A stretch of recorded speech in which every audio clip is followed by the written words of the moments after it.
Oke friends, welcome to Servat Gaming. Jadi pada video kali ini gue bakal memberitahukan kepada teman-teman apa tindakan-tindakan pemain Genshin Impact saat update 2.6 itu keluar ya. Atau lebih tepatnya itu besok ya, tanggal 30 Maret 2022. Jadi gue harap bagi teman-teman yang belum bermain di update 2.6 bisa tonton video gue ini buat referensi atau tips ya.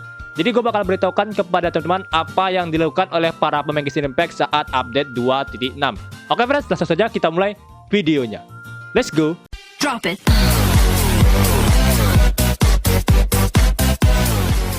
Oke friends, jadi yang pertama itu adalah habiskan resin ya. Serius, itu merupakan tindakan pertama yang dilakukan oleh para pemain Genshin Impact. Seperti yang teman-teman tahu bahwa update Genshin Impact itu memakan waktu 5-6 jam, mungkin bisa lebih cepat ya. Dan biasanya update-nya itu dimulai pukul 5 sampai jam 10 ya, atau jam 11, atau bahkan ada yang jam 9.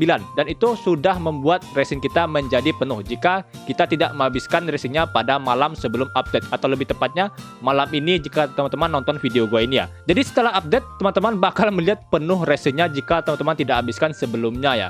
Jadi para pemain Genshin Impact sering melakukan habiskan resin terlebih dahulu ya. Serius, itu benar-benar dilakukan ya. Itu buat pemain expert dan juga pemain overhype ya. Mungkin bagi casual sih ya dibiarin aja ya sampai 160. Lalu yang kedua adalah gacha di banner atau skip di banner ya. Kenapa gue bilang gitu? Jadi pasti teman-teman sudah menonton video gue, atau yang belum nonton pasti sudah tahu bahwa update 2.6 itu keluar Venti dan Ayato. Lalu fase keduanya Ayaka. Jadi gue udah beberapa kali melakukan survei dan banyak yang gacha Ayaka ya. Gue nggak tahu kenapa, mungkin dia waifu atau dia butuh Ayaka atau dia memang suka karakternya. Jadi banyak yang menggacha Ayaka daripada Ayato dan Venti. Jika teman-teman tidak percaya, teman-teman bisa lihat komunitas gue ya. Gue sudah sering melakukan voting di sana. Lalu yang skip banner update 2.6 ya. Yang skip Ayato dan Venti atau karakter berbatang itu bakal gacha waifu baru ya. Atau lebih tepatnya adalah Yelan.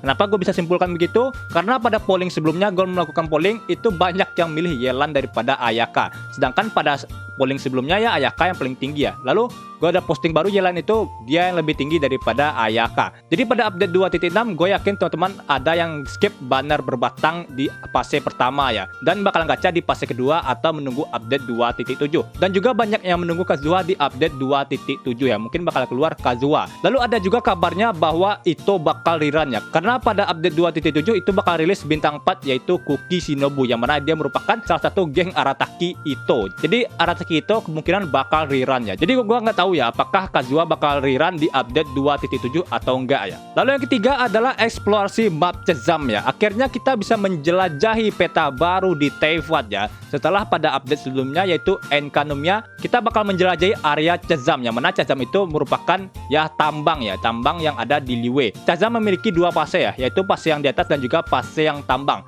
Jadi ada beberapa fitur-fitur atau mekanisme yang cukup menarik di Chezam ini ya, yaitu adalah Bedrock Key, yang mana kita harus hancurkan agar bisa masuk ke tambang Chezam ya. Lalu selanjutnya adalah Catch Shape Geo Formation. Itu merupakan puzzle dan teman-teman harus masukkan Geograna agar bisa menyelesaikan puzzle tersebut. Dan serahkan Geograna ke puzzle Catch Shape Geo Formation. Lalu ada juga namanya Spot Rock, yang mana Spot Rock itu bakal membuat karakter kita melompat jauh lebih tinggi ya. Yang mana itu gunanya adalah untuk mencapai tempat-tempat tinggi yang ada di Chezam. Jadi ada juga namanya Unique Rock Pillar, yang mana jika kita serang dengan ledakan pilar tersebut ya, dia bakal menghasilkan Resonance Quake. Lalu Resonance Quake ini berguna untuk digunakan di puzzle Unique Rock ya. Jadi kita bakal menggunakan Resonance Quake ini buat Unique Rock. Dan untuk menggunakannya teman-teman bisa cek berapa logo atau lambang yang ada di Unique Rock tersebut ya. Jika ada satu, maka teman-teman cuma butuh satu Resonance Quake. Jika butuhnya 3, maka teman-teman butuh 3 Resonance Quake ya. Lalu selanjutnya adalah mekanisme Pledge. Itu merupakan mekanisme yang kita butuhkan untuk menemukan harta karun. Caranya cukup mudah, teman-teman cukup pijak-pijakan yang ada di mekanisme pledge tersebut ya, maka dia akan menunjukkan lokasi harta karun. Dan ada beberapa fitur-fitur menarik lainnya yang ada di Chezam, tapi gue nggak bakal beritahukan sekarang ya, karena itu bakal mengganggu eksplorasi teman-teman yang akan teman-teman lakukan besok ya. Lalu yang keempat adalah farming artefak baru ya. Ini gue udah sering bilang farming artefak baru ya. Walaupun untuk saat ini rata-rata pemain Genshin Impact itu bakal ya gacha buat farming artefak show, karena artefak show lah yang paling dominan dimiliki oleh para pemain Genshin Impact ya, atau yang lebih dibutuhkan oleh para pemain Genshin Impact. Jadi gue udah lihat beberapa perbandingan dari damage yang dihasilkan oleh artefak baru show ini ya, atau lebih tepatnya adalah Vermilion Hereafter. Dan gue melihat adanya perbedaan 10.000 yang dihasilkan dari artefak baru ini daripada artefak lama ya. Jadi ya sekitar 10.000 bedanya, itu garis kasarnya atau angka kasarnya itu 10.000. Lalu untuk artefak Ashes of Offering ini ya teman-teman bisa lihat itu hanya cuma dibutuhkan oleh Yoimiya dan juga Ayato untuk saat ini ya. Walaupun untuk Ayato sendiri gue kurang yakin sih apakah artefak ini cocok atau enggak ya. Tapi di beberapa rekomendasi artefak itu banyak yang merekomendasikan Ashes of an Offering buat Ayato ya. Jika teman-teman tidak yakin, teman-teman bisa tunggu beberapa hari atau 3-4 hari, maka di YouTube itu ya, di YouTube bakal ada yang memberikan perbandingannya.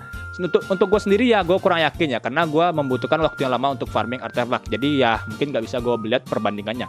Yang kelima adalah event, yang mana event itu merupakan event-event yang menarik yang ada di Genshin Impact pada update 2.6.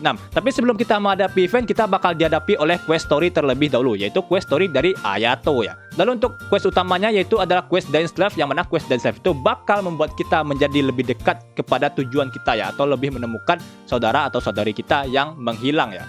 Lalu untuk eventnya sendiri itu ada 2 buah yang dapat teman-teman lakukan besok ya, yaitu adalah eventnya Hues of the Violet Garden. Itu merupakan Irodori Festival yang ada di Inazuma ya, atau tradisi Inazuma yang festivalnya.